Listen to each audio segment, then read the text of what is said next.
Hi, Dave Spilker here. Today I'm going to do a longer segment. This is going to be an overview of various security products and a discussion about security, about data security. First off, we like to have multiple products inspecting emails, inspecting web traffic, inspecting browsing, those types of things. What I'm going to do is show you multiple different products that we use in an effort to protect our customers. We don't just have one antivirus, we will have 7 or 8. We don't have just one spam filter, we have multiple. The more checks you have at the door, so to speak, the better your security is going to be.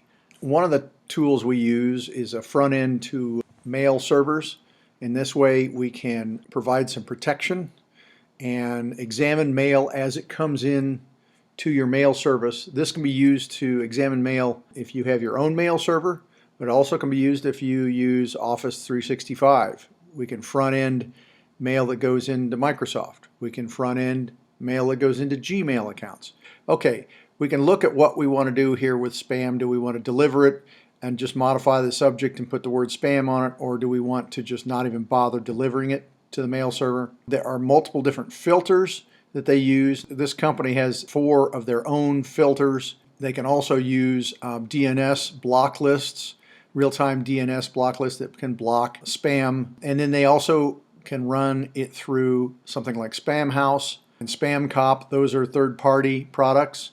So it's using multiple different products to filter, and you can turn on or turn off different levels of product depending on your desire, how strict you want to be with filtering your spam. The next thing is then you can check each of your attachments for viruses. And again, there are multiple different products. This is a third-party virus protection product. We can run each piece of mail through FPROT and Avast and CLAM and Securance virus signature set and Pinpoint virus set. So there's 5 different checks that each piece of mail can go through before it gets into your system. And then we also check with antivirus that's at the firewall level. So we check downloads and attachments and so forth as they come through your firewall. And then a third place where we check is on the machine itself with an antivirus type product. So we have 3 different places where we're checking with 3 different products, and then on the mail we're adding 4 additional products. So we've got like 7, 8 products that we're running the mail through before you open it. Another tab here is phishing. We're starting to see more in the way of very good phishing filters that will block phishing style emails and known phishing attempts, again through multiple different products. We can also enable a thing called CEO fraud protection. Now we've used this at some of our clients where we can say the CEO is Joe Blow. Joe Blow's email has to come from joeblow@acme.com. It can't come from abc123 at universityofwichita.edu or something like that. It comes from the known email address of the CEO. And this way, this will catch fraudulent emails that go to employees instructing them to reply with a report of all the W-2s back to this email or whatever from the CEO of the company, and it's really not from the CEO of the company, it's a fraud. So we've enabled that with a number of our customers, and they really appreciated that. The next thing, let's take a look at some of the different features of a professional business firewall. Now, you can get a cheap firewall. You can go to Walmart and buy a $60 firewall, and I'll guarantee it does not have half of these features. People say, well, what's the difference? Why do I need all that? One of the first things that you can do is you can do application control. If I want to say, hey, we are going to limit instant messaging and chats, I can shut that off. If you say, I want to shut off shopping, you can do that. Now, you don't want to shut off shopping for the purchasing department because that's kind of their gig. But you might want to say, I don't want to have Dropbox and OneDrive or things like that. If you're concerned about specific files going off-site without your ability or without your knowledge. We can shut off different protocols, different products, different categories of products. We can turn off email completely to certain groups of computers if you want. So if you had a production floor and you didn't want to have emails, so you have control over applications, over specific applications. And the next thing is advanced persistent threat. That's a fancy way of saying blocking traffic based on behavior. If it looks like it's trying to call back and talk to a ransomware server, that might be a bad behavior that you would like to stop. So we can stop applications or traffic that is behaving in a manner that appears to be threatening. So we can block traffic from suspected botnet sites. This can block folks trying to send out millions of emails about your uncle's diamond mine in Nairobi, or robots that are attempting to collect keyboard data, that type of thing. We can turn on data loss prevention.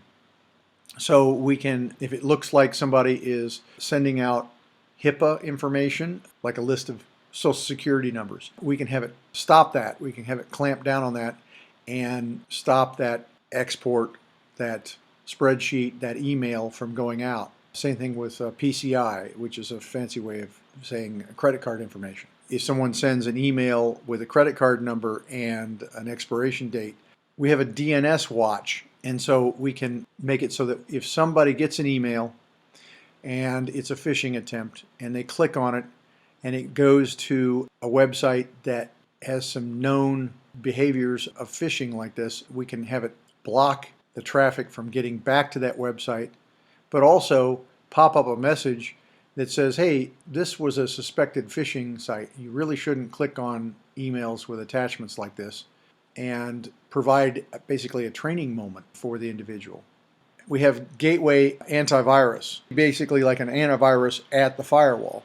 I talked about that when I was talking about viruses earlier. We also have antivirus at the firewall. Another thing we can do is block traffic based on geolocation.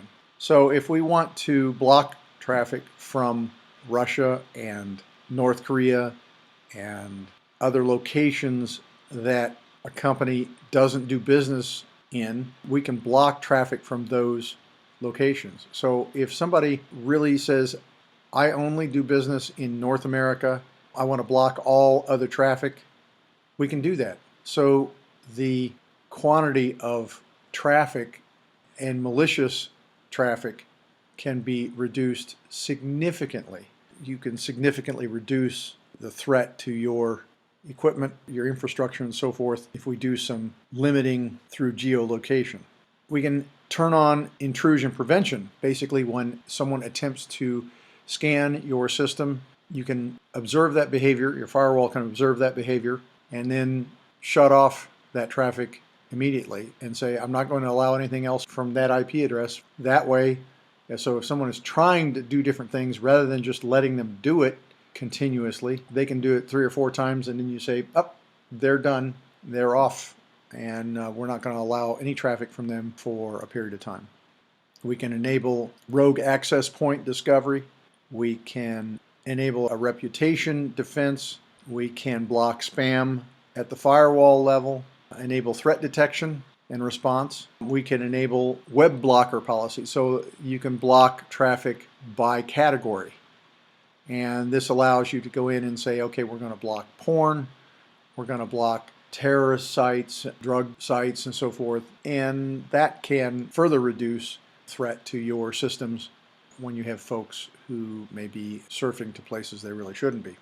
All of these different options are things that we can turn on, we can tweak, we can adjust to better protect your internet experience from your office, from all of your business locations, if you have multiple locations. And also we can provide that same level of inspection and protection to users who VPN into your system.